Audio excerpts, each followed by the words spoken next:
Livro Memória de um Suicida, pelo espírito Camilo Cândido Botelho, no Hospital Maria de Nazaré, capítulo 3, parte 3. Lágrimas abundantes misturaram-se a estertores de asfixia. Todavia, apesar de saberem a intensa amargura, já não traziam o macabro característico das convulsões que no vale as lágrimas provocam. Fora Mário Sobral que falara. Mário tinha grandes olhos negros, cabeleira revolta, olhar alucinado. Cursara a Universidade de Coimbra e reconhecia nele o tipo de bem acabado, do boêmio rico de Lisboa.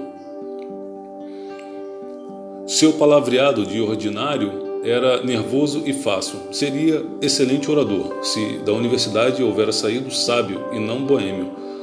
No cativeiro do Vale fora das entidades mais sofredoras que tive ocasião de conhecer. E assim mesmo se destacou durante todo o longo período de internação na colônia. Com esse arrazoado iniciou-se uma série de confidência entre os 10. Não sei por que desejáramos conversar.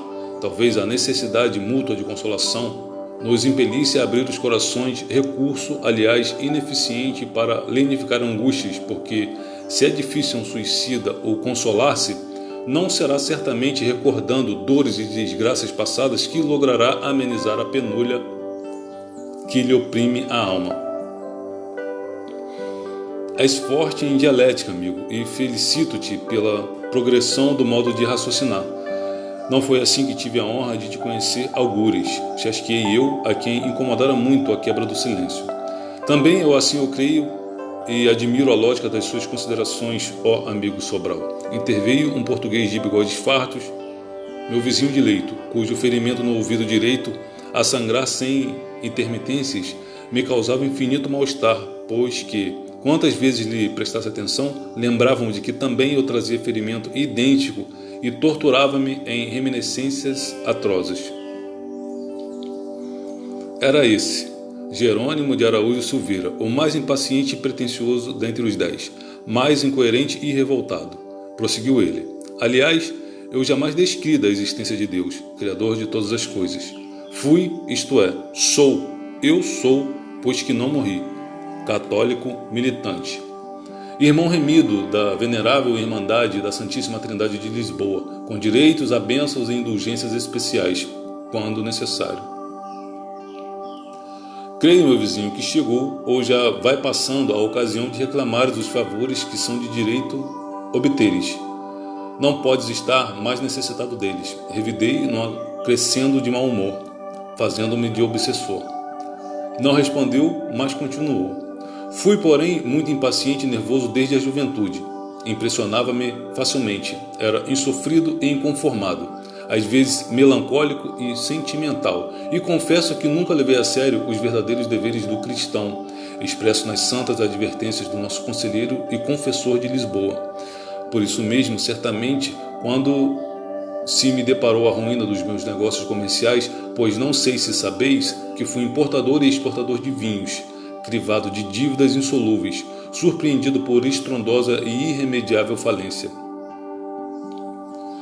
Sem ascendente para evitar a miséria que a mim e a minha família escancarava fraudes irremediáveis, acusado por amigos e pessoas da família como responsável único do dramático insucesso, abatido pela perspectiva do que sucederia à minha mulher e aos meus filhos, a quem eu por muito estremecer, habituara a excessivo conforto, mesmo ao luxo, mas os quais, agora que me viam castigado e sofredor, me responsabilizavam cruamente por tudo, em vez de pacientemente me ajudarem a remover a cruz dos meus insucessos, que a todos nos abatia. Fraquejei na coragem que até então tivera e tentei desertar da frente de todos e até de mim mesmo, a fim de poupar-me a censuras e humilhações.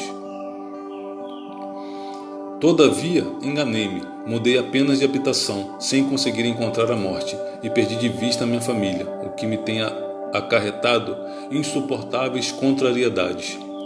Sim, é lastimável. Tornou Mário na mesma tonalidade acabrunhada, como se não tivesse ouvido o precedente. Caí nas trevas da desgraça, quando tão boas oportunidades encontrei pela vida afora, facultando-me o domínio das paixões para o advento de aquisições honestas.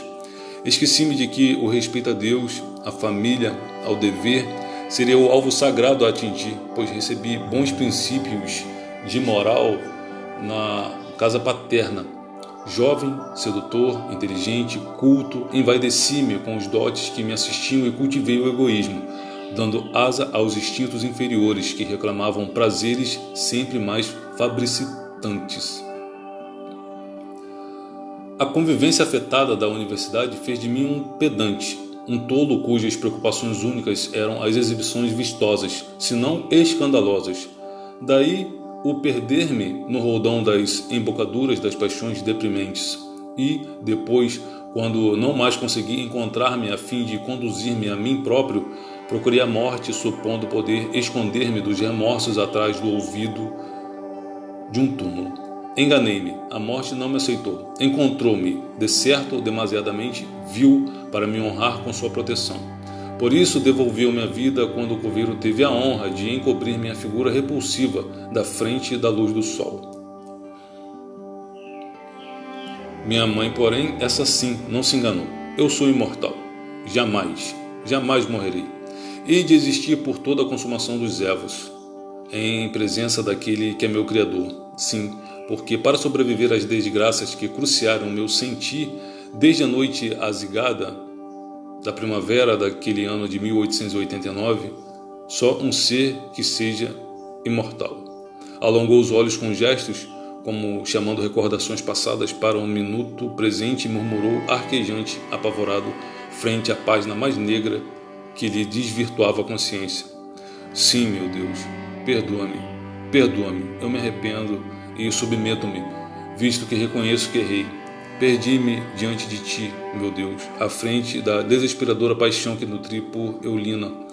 Mas, se me permites, reabilitar-me-ei por amor de ti. Eulina? Tu não valias sequer o pão que eu fornecia para saciares tua fome. Contudo, eu te amava acima de todas as conveniências, a despeito até da própria honra. Eras pérfida, malvada. Eu, porém, inferior devia ser ainda mais do que tu, porque casado, sendo minha esposa nobre e digna senhora, era pai de 3 inocentes criancinhas, às quais devia amor e proteção.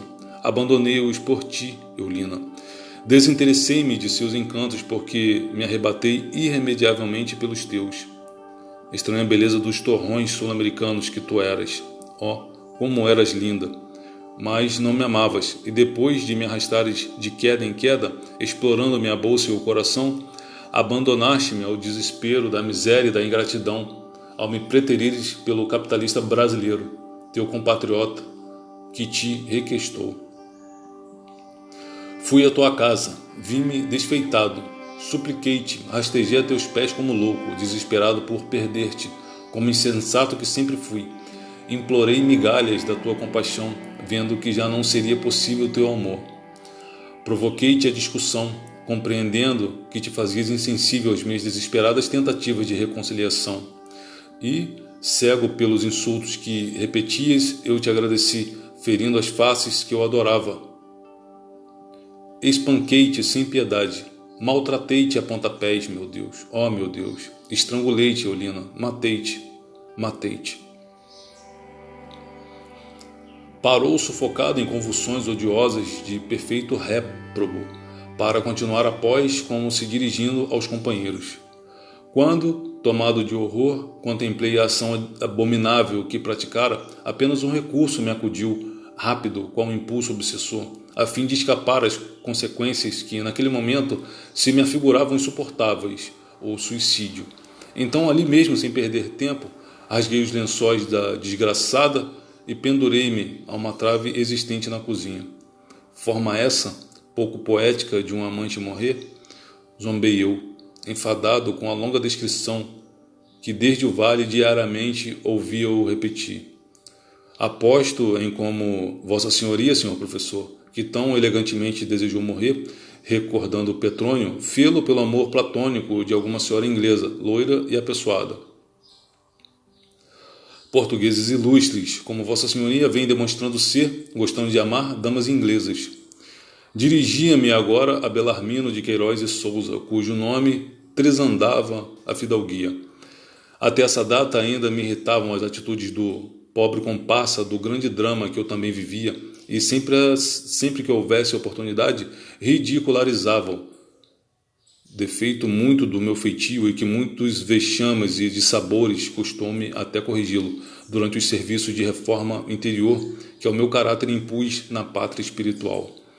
Belarmino era alto e seco, muito elegante e fino de maneiras. Dizia-se rico e viajado, professor de dialética, de filosofia e matemática, e poliglota. Cortejo respeitável para um só homem que se arraste na terra. Não havia dúvida,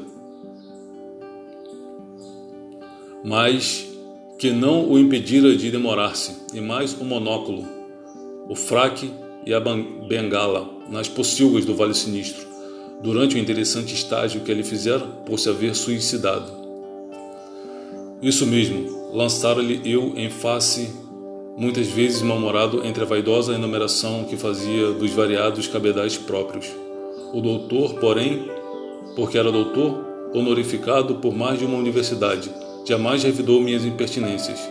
Polido, educado, sentimental, chegaria também à vera bondade de coração se a par de tão bonitos dotes não carregasse os defeitos do orgulho, do egoísmo, de a si mesmo endeusar por todos se julgar superior.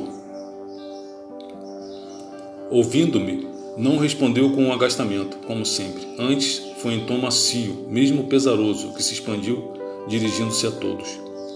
Eu julgava, sinceramente, que o túmulo absorveria minha personalidade, transmudando-a na essência que se perderá nos abismos da natureza.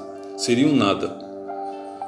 Discípulo de Auguste Comte, a filosofia levou-me ao materialismo, ao mecanismo acidental das coisas, única explicação satisfatória que ao raciocínio pude oferecer diante das anomalias com que deparava a cada passo pela vida em fora, para me alarmar o coração e decepcionar a mente.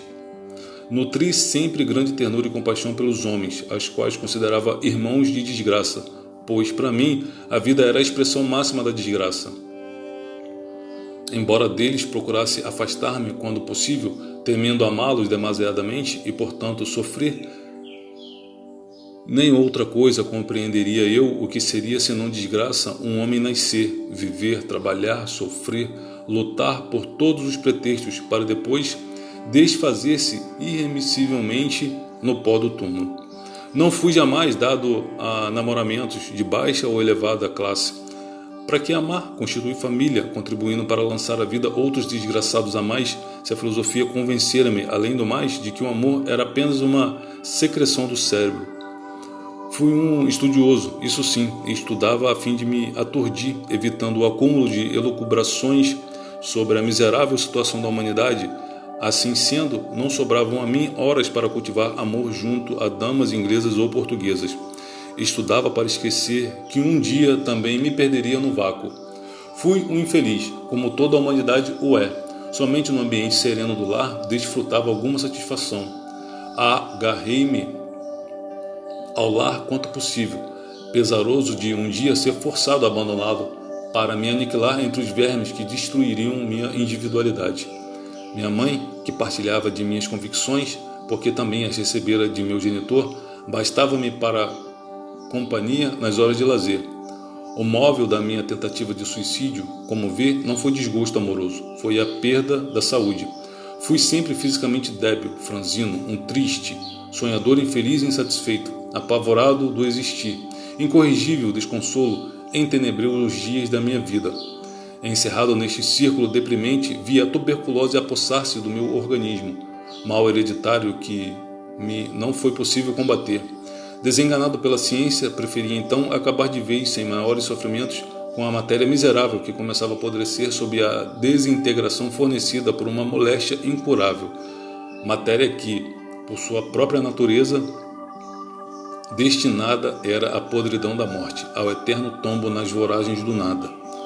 Para que, pois, esperaria eu a marcha dolorosa da tuberculose extinguir minha individualidade em lentos suplícios, sem consolo, sem esperança, compensadora no porvir de além-morte, onde não encontraria senão o aniquilamento absoluto, a desintegração perfeita, espantalho humano atirado ao desalento, do qual fugiriam todos, a própria mãe inclusive.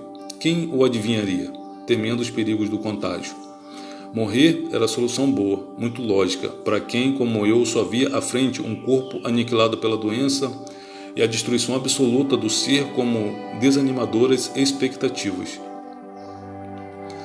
Não possuo a competência de Vossa Excelência, senhor professor, nem me será dado raciocinar com tanta finura. Todavia, com devido respeito à pessoa de Vossa Senhoria, considero execrável pecado o não aceitar o homem a existência de Deus, sua paternidade para com as criaturas e a eternidade da alma, por mais criminoso e abjeto que seja. Felizmente para mim, foram coisas em que sempre acreditei com veemência. Intrometeu-se Jerônimo com simplicidade, sem perceber a tese profunda que apresentava a um ex-professor de dialética.